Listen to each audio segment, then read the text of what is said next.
Hey y'all, it's your girl Nadi, aka Queen Goddess Hope, and I'm finally back and I am more than happy to be back. It's been about 2 months since you last heard from me, and it's been a rough road, I can't even lie. So what I would like to do is to let you guys know that these couple of videos, I'll do a short series about what I did to go from completely depressed, completely out of my mind, have generalized anxiety disorder, PTSD, and diagnosed with severe depression. And I overcame it by myself. You know, I started to do therapy when I realized I hit a brick wall and I didn't know what to do or how to do or what to do to get to the next step to freedom. And this video blog is going to be me sharing my story with you. It's not really necessary to comment or to do any of that, but this is the first time that I'm deciding to be free, and this is the first time that I'm deciding to no longer protect people's feelings because it's not conducive to my health any longer. So I just want to start again in saying thank you so much for being dedicated to me, to my channel. Please be sure to like and subscribe. I will constantly come on here and post up some videos just about my journey to help someone else get through their own journey. I've had many people come up to me and ask me, what am I going to do to get to the younger ladies of this generation? And I really didn't know what to do until I was face to face with them. And just hearing their stories, I'm like, damn, that was definitely me about 10 years ago. So I'm here to just share with you how I've overcome my journey through love and relationships, because at the end of the day, I'm a fucking Libra and all we do is love. It's like inevitable at this point. And I really just know that I've been through some shit and now I want to help other people get through some shit. So here goes nothing. It all started about 10 years ago. Yeah, 10 years ago. It started about 10 years ago, and I had just moved back from Virginia to New Jersey, and I got into a relationship with a gentleman that I had seen in middle school. And we had connected, I guess you could say we had like a little crush on each other. We met through MySpace for all the old heads, you know what the fuck MySpace is. So it was like, you know, we connected, and it was probably one of the greatest relationships that I did have because he showed me love in a different way, and he took a keen interest in who I was mentally and not only physically. But we had a great connection, and I'll never ever ever ever say anything bad about him because he loved me perfect. However, over the years, you know, I've developed and grown as a woman, and I never really understood my childhood trauma. So I can say that my childhood trauma ruined the relationship because I wanted to find out what it was like to be young, wild, and free. And when you're emotionally unavailable, it's really not the time and the place to get into a relationship with someone. It's very, very important for you to understand who you are.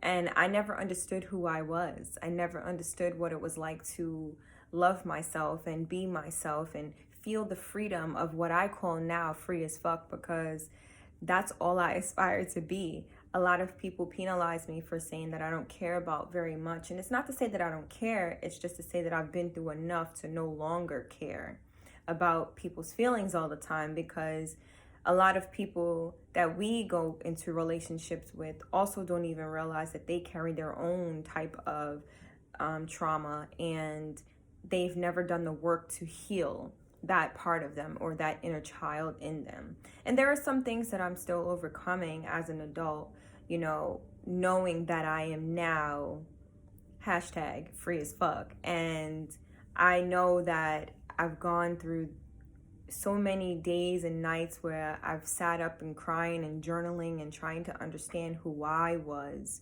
to get to this point.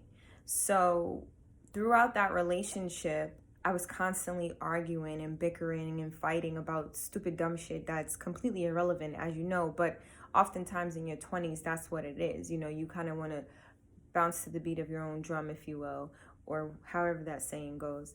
So it's like I was so focused on all of the wrong things instead of the right things. So once that relationship had ended, you know, I missed it naturally, because you realize that there are some motherfuckers out here who really just don't care. You know what I mean? About other humans in a genuine capacity. And being a Libra and understanding what it means to really truly be a goddess of love, you often see people for who they are. And a lot of people today lack that strength and lack that type of energy where love is overlooked and you're just completely attracted to the physical at this point. And it wasn't until I got into the next relationship, who I ended up being engaged to, next serious relationship, I'll say that. I ended up being engaged to him, and he now wanted to control me. And I felt that that was acceptable because I grew up in a Christian household where biblical standard was the foundation. So, you know, you honor your mate, you honor your husband leaves his family and cleaves to his wife. You actually have to submit to your husband. And what we believe submission is not necessarily what submission is. You understand? So I'm not even going to go into that entire biblical text because I no longer resonate with that. And it's not to say that that's not something that I agree or disagree with. It's just not something that I need to converse about at this point in time in my life. But I'm pretty sure everybody has heard of that text and understand what it means to submit to someone. And that individual felt like I should have submitted to him because the word said so. And I'm not really sure if you guys understand who Libras are. We are ultimately the scales of justice. And what that means is we're always going to speak our minds. We're always going to tell it like it is. And it's not to say that we're going to feel bad, because sometimes we do. And you're like, shit, I really shouldn't have said that shit. But it kind of already came out. And people have labeled me as mean time and time and time again. And it's not that I'm actually mean. It's just that the truth hurts. And the truth sometimes does hurt. So I just flat out told him, like, I cannot do this. I cannot be in this relationship any longer, because what happens, sometimes my downloads come in the form of dreams, and who I consider source or God literally was like, wake up, sis, call him and tell him you gotta go. And that's exactly what I did. And as soon as I called him, it was like 1 something in the morning. And the one thing that he said when he picked up, you're going to tell me that you don't want to get married anymore. Yeah, I'm not going to be able to do this. And one thing that I probably am grateful for, regardless of how close it was, because I was only 7 weeks away from it. And coincidentally, this is where this tattoo comes from, but never mind that. I actually just knew that I couldn't have married that individual because I would be a cheating wife. And at that time, I was very serious in my Christian walk and my Christian faith and my relationship with Jehovah God. At that point where I valued how God looked at me. I valued my relationship so much so that I knew that if I was going to be a cheating wife, it wouldn't be something that God approved of. And I just don't want to be like that. I value my body. I no longer want to be this girl who sneaks around to cheat, because I cheated on people that I was in a relationship with because I knew I could get away with it. There was no other reason. Like, I'm just going to keep it a buck. And now I don't even have to do that because I don't feel a need to. I get nothing out of that. And I feel like if you want to cheat, or if somebody that you're with wants to cheat, let them. Because sister girl, whomever is watching this video, it's time for you to deuce out, peace out, because there's no point of being there. You understand? If you feel like you cannot commit to somebody and one human, then there's no point for you to relive or be in that relationship. And when I get to a point where that's how I feel, and I know that maybe that other person is cheating, I just have to do what's best for myself, and I have to take my health into account, because you don't know what that person is doing. You don't know if they're protecting themselves. You don't even know who the person is that they may be sleeping with, if they're protecting themselves. So protect yourself at all times, mentally, physically, emotionally, by any means necessary. And again, like I said, that's not me being mean. It's just me putting myself first because I expect that person to also do the same thing. Because if I'm the person that's now toxic and they're the person that's no longer toxic, they have a right to speak up and say, yo, what are you doing? This is not working for me any longer. You know what I mean? So the shoe works on both sides, or if it's, I don't know any of these sayings because I just messed up like 4 of them already. Just please bear with me. Damn, that's foul. But anyway, it's just like, if the shoe fits, you know what I mean? You have to take ownership and accountability for it. So I'm here to tell you that at the end of the day, no matter what type of relationship you're in, if it's not conducive to your health, you have to go.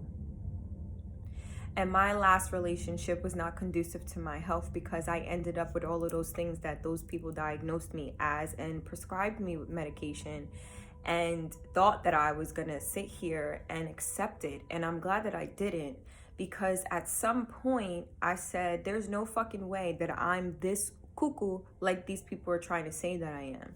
Because I'm way too smart, way too highly intellectual for all of this extra shit that y'all trying to label me as. So what I had to do was rid myself of all of these labels just to find out who I was.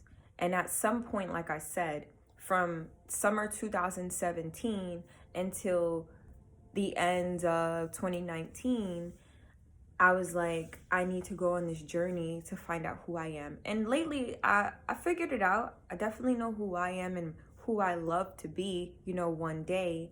But it wasn't until last spring that I decided to go to therapy and say, okay, I know something is wrong. I can't get out of this funk.